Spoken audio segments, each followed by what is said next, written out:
Aspirants എല്ലാവർക്കും നമ്മുടെ silent banking ഫാമിലിയിലേക്ക് സ്വാഗതം. അപ്പോൾ നമ്മുടെ ഈ വർഷത്തെ IBPS RRB ക്ലർക്കിന്റെ എക്സാം നാളെ സ്റ്റാർട്ട് ചെയ്യുകയാണ്.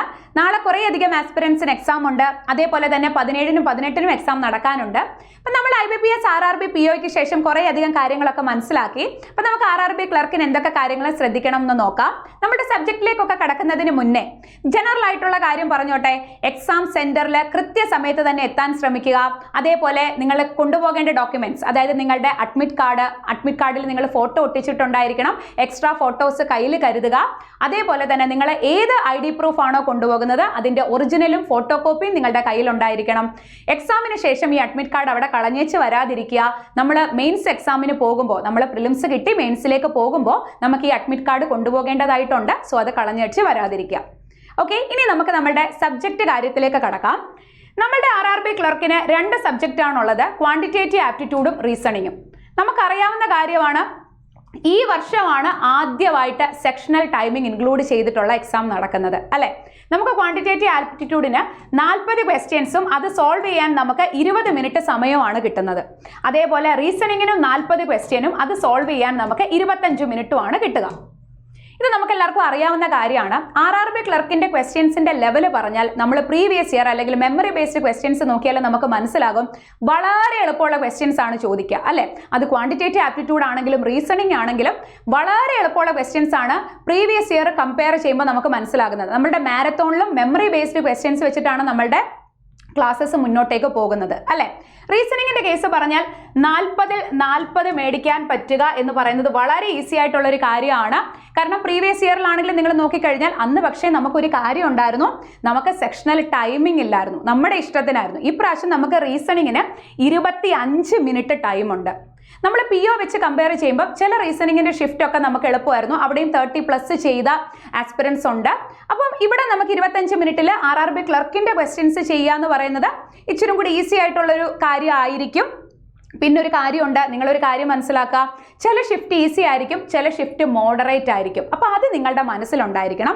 നേരത്തെ നിങ്ങളൊരു ടാർഗറ്റ് സെറ്റ് ചെയ്ത് വെക്കാതെ ഇരിക്കുക. അപ്പോൾ നമ്മുടെ കേരളത്തിൻ്റെ കാര്യം പറഞ്ഞു കഴിഞ്ഞാൽ കഴിഞ്ഞ പ്രാവശ്യം വേക്കൻസി കൂടുതലായിരുന്നത് കൊണ്ടാണ് 69 സംതിങ് കട്ട് ഓഫ് വന്നത്. പക്ഷേ ഈ ഇയർ നമുക്ക് വേക്കൻസി കുറവാണ്. അപ്പോൾ ഉറപ്പായിട്ടും നമുക്ക് കട്ട് ഓഫ് കൂടുതലായിരിക്കും. നമ്മളുടെ മാത്രമല്ല, നിങ്ങൾ പ്രീവിയസ് ഇയർ ഓരോ സ്റ്റേറ്റിലും എടുത്ത് നോക്കിക്കഴിഞ്ഞാൽ നമുക്ക് മനസ്സിലാകും, RRB ക്ലർക്ക് ആണ് എന്നുണ്ടെങ്കിൽ ഒരു 70+ ഉറപ്പായിട്ടും നമ്മൾ എന്ത് ചെയ്തിരിക്കണം, സ്കോർ ചെയ്തിരിക്കണം. അത് നിങ്ങൾക്ക് അറിയാവുന്ന കാര്യമാണ്. ഇതൊക്കെ പക്ഷേ ഈ വർഷം നമുക്ക് സെക്ഷണൽ ടൈമിംഗ് ഇൻക്ലൂഡ് ചെയ്തിട്ടുണ്ട്. ചിലപ്പം ചില ഷിഫ്റ്റ്, ഇപ്പം നമ്മുടെ RRB POയിലെ പോലെ ചില ഷിഫ്റ്റ് ചിലപ്പം ഈസി ആയിരിക്കും, ചില ഷിഫ്റ്റ് ചിലപ്പോൾ മോഡറേറ്റ് ആയിരിക്കും. നിങ്ങൾ മോഡറേറ്റ് ഷിഫ്റ്റിലാണെങ്കിൽ പോലും നിങ്ങൾ ആക്യുറസി മെയിൻറ്റെയിൻ ചെയ്യാനായിട്ട് ശ്രമിക്കുക. അങ്ങനെയാണെന്നുണ്ടെങ്കിൽ ഉറപ്പായിട്ട് നിങ്ങൾക്ക് നോർമലൈസേഷനിൽ നിങ്ങളുടെ മാർക്ക് കൂടും. അതാണ് നിങ്ങൾ ആദ്യം മനസ്സിലാക്കേണ്ട കാര്യം. പിന്നെ നിങ്ങളിപ്പം ഫസ്റ്റ് ഷിഫ്റ്റിൽ എക്സാം ഉണ്ടായിരിക്കും, സെക്കൻഡ് ഷിഫ്റ്റിലുണ്ടായിരിക്കും, തേർഡ് ഷിഫ്റ്റിലുണ്ടായിരിക്കും.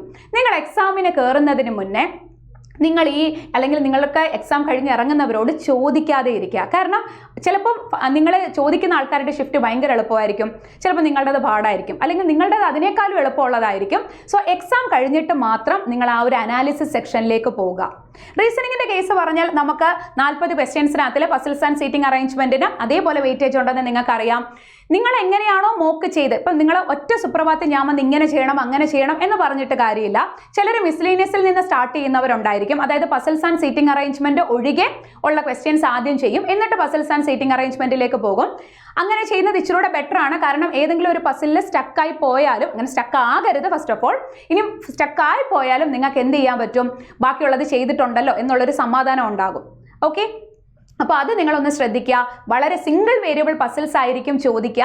സോ ഇനിയിപ്പോൾ ബാക്കിയുള്ള സമയം, ഇപ്പോൾ നാളെ എക്സാം ഉള്ളവരാണ് എന്നുണ്ടെങ്കിൽ നിങ്ങൾ ഇനി ഒന്നും ചെയ്യേണ്ട, കംപ്ലീറ്റ് റെസ്റ്റ് എടുക്കുക. നേരത്തെ ഫുഡൊക്കെ കഴിച്ചിട്ട് നേരത്തെ കയറി കിടന്നുറങ്ങി നാളെ കൃത്യസമയത്ത് തന്നെ എക്സാമിന് പോകാനായിട്ട് ശ്രമിക്കുക. ഇനി 17നും 18നും ഒക്കെ എക്സാം ഉള്ളവർ, ഞാനിപ്പോൾ പറഞ്ഞല്ലോ 1 വേരിയബിൾ ക്വസ്റ്റ്യൻസ് ആയിരിക്കും ചോദിക്കാമെന്ന്. സോ 1 വേരിയബിൾ ടൈപ്പ് ഓഫ് ക്വസ്റ്റ്യൻസിൽ കൂടുതൽ ഫോക്കസ് ചെയ്യുക. ആ ടൈപ്പ് ക്വസ്റ്റ്യൻസ് മനസ്സിലാക്കി അത് പ്രാക്ടീസ് ചെയ്യാനായിട്ട് ശ്രമിക്കുക. ഓക്കെ, ഇനി QAയുടെ കേസ് പറഞ്ഞാൽ നമുക്ക് 20 മിനിറ്റേ ഉള്ളൂ അല്ലേ.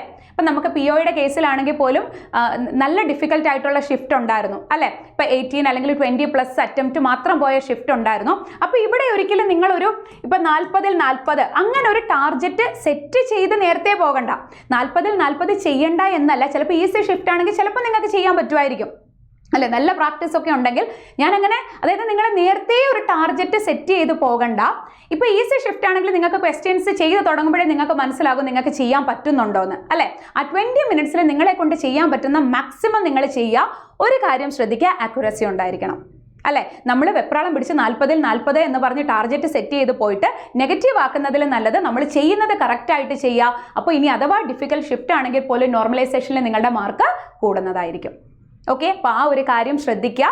ഇനിയും നാളെ എക്സാം ഉള്ളവർ ഈ ഒരു കാര്യം ഒന്ന് മനസ്സിൽ വെച്ചേക്കുക. ബാക്കിയുള്ളവർ അതിനനുസരിച്ചിട്ട് ഇനി വരുന്ന ദിവസങ്ങളിൽ എന്ത് ചെയ്യുക, പ്രാക്ടീസ് ചെയ്യുക.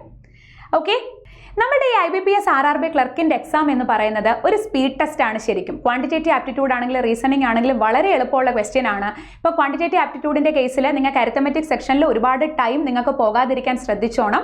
അപ്പം നന്നായിട്ട് എല്ലാവരും പ്രിപ്പയർ ചെയ്തിട്ട് പോയി എഴുതുക. നാളെ എക്സാം ഉള്ളവർ ഇനി ഒന്നും ചെയ്യാനായിട്ട് നിൽക്കേണ്ട, കംപ്ലീറ്റ്ലി നിങ്ങൾ റെസ്റ്റ് എടുക്കുക.